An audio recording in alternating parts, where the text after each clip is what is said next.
E aí, pessoal, bem-vindos ao The Explainer. Hoje a gente vai mergulhar numa ideia, olha, uma ideia bem ousada.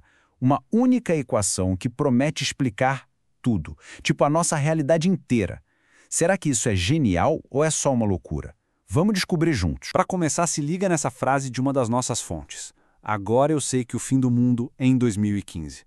Pesado, né? Assim, de cara. Claro que 2015 já passou e o mundo não acabou literalmente.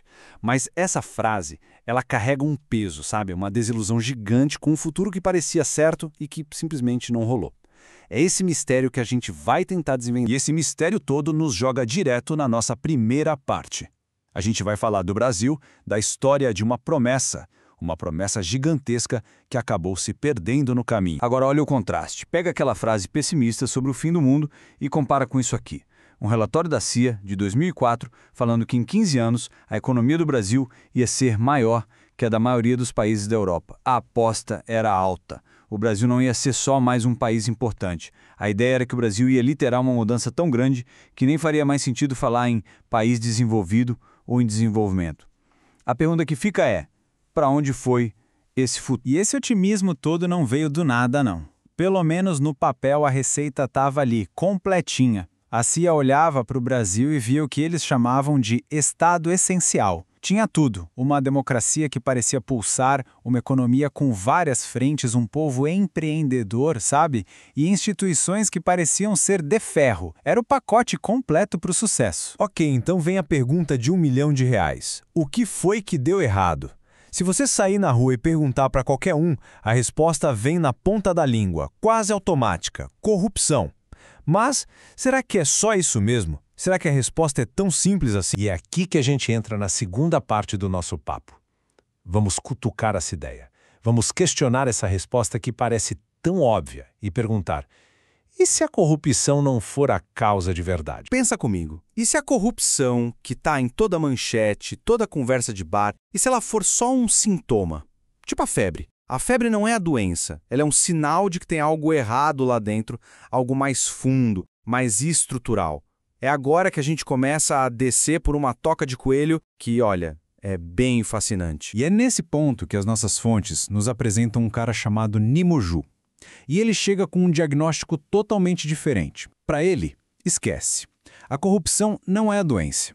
Ela é consequência de outra coisa, algo que ele chama de conflito distributivo. Basicamente, a briga sem fim por quem fica com o que na sociedade, a luta pelos recursos. E para provar o ponto dele, o Nimoju usa o orçamento do Brasil como exemplo. Ele diz que a maior corrupção não é a grana que um político desvia no escândalo, é o próprio sistema. Pensa só, quase metade de tudo que o governo arrecada vai só para pagar juros e a dívida. Mais uns 30% vão para salários e previdência. E aí, o que sobra para investir no que importa? Saúde, educação, estrada? Menos de 20%. Para ele, o problema não é o ladrão, é o sistema que já está montado dessa forma. Beleza. Então, se o problema real é essa briga por recursos, como é que ela funciona? Qual é a regra do jogo? É aí que o Nimoju joga a bomba. Ele diz que tudo isso pode ser resumido em uma única e poderosa equação. Tá aí. V vezes Z é igual a H vezes Y, a equação da vida. Parece código, né? Simples, mas meio misterioso. Só que cada uma dessas letras é um pilar da nossa sociedade. Vamos quebrar isso aí parte por parte. Primeiro, o V. V de produtividade. E não é só produtividade de fábrica, não. Pensa no V como a capacidade total de um país criar coisas. É a soma da nossa inteligência, o trabalho das pessoas, com a inteligência artificial, que ele define como o capital, as máquinas, a tecnologia. É o know-how, o saber fazer de todo mundo junto. Depois vem o E de energia. E aqui, cara, a energia é tudo. É o combustível que move a máquina inteira. Energia do sol, do petróleo, da comida que a gente come, do nosso próprio esforço físico. O Nimoju bate muito nessa tecla. Se a energia for zero, o V não serve para nada. A equação toda vira zero. Para ele, energia não é só um recurso, é a moeda universal da vida. Do outro lado da conta, a gente tem o H. H de humanos, de população. E, de novo, não é só contar quantas pessoas existem. O H é a foto completa da população. Quantos são jovens, quantos são velhos, quais as habilidades que essa galera tem, como a sociedade se organiza. É o fator humano com toda a sua complexidade. E para fechar, a gente tem o Y, o conflito distributivo. Essa aqui é a parte bagunçada da história, a parte mais humana e caótica. É a arena onde a gente briga pelo bolo. É aqui que entra a política, as ideologias, a discussão sobre juros, salário e imposto. É a guerra de cabo de força para decidir quem leva qual fatia. E a corrupção? Para ele, é só mais uma arma usada nessa briga. E aqui você vê o tamanho da ambição dessa teoria.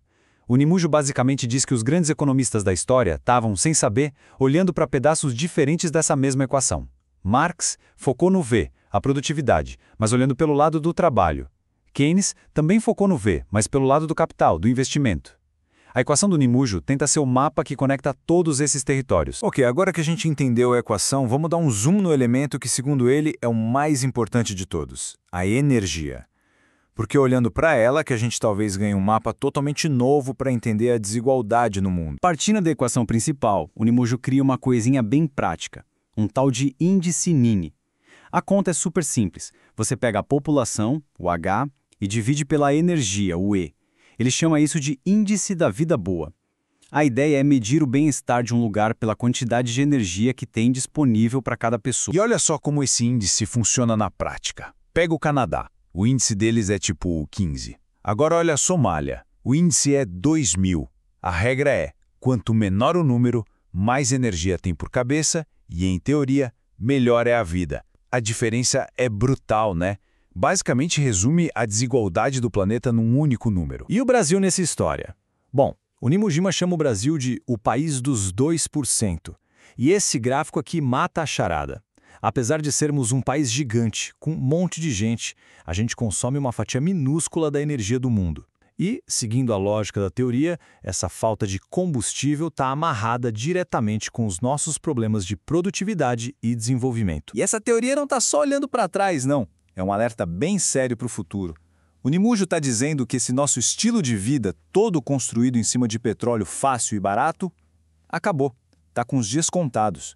E o recado é claro. Se a gente não achar uma nova fonte de energia para botar no lugar, e rápido, o risco é a gente andar para trás como civilização. Isso tudo nos traz para o final da nossa conversa.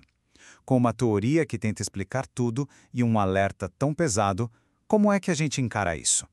Será que este é um mapa novo para entender o mundo? Tem uma citação do próprio autor que é bem reveladora. Ele diz que a mente dele é um caos, 1000 vozes brigando, e que nessas horas a única coisa que o salva é o mantra dele de explicar a realidade pela teoria da energia. Ou seja, a teoria não é só uma ferramenta de análise para o mundo, é quase um jeito que ele encontrou para organizar a própria cabeça. E a gente termina com essa pergunta no ar. Essa equação, VE igual a Y, é a chave que vai destravar o futuro do Brasil e do mundo, ou é só a loucura controlada de um pensador genial tentando colocar ordem no caos? A resposta final, bom, essa a gente deixa com você. Valeu por acompanhar o The Explainer.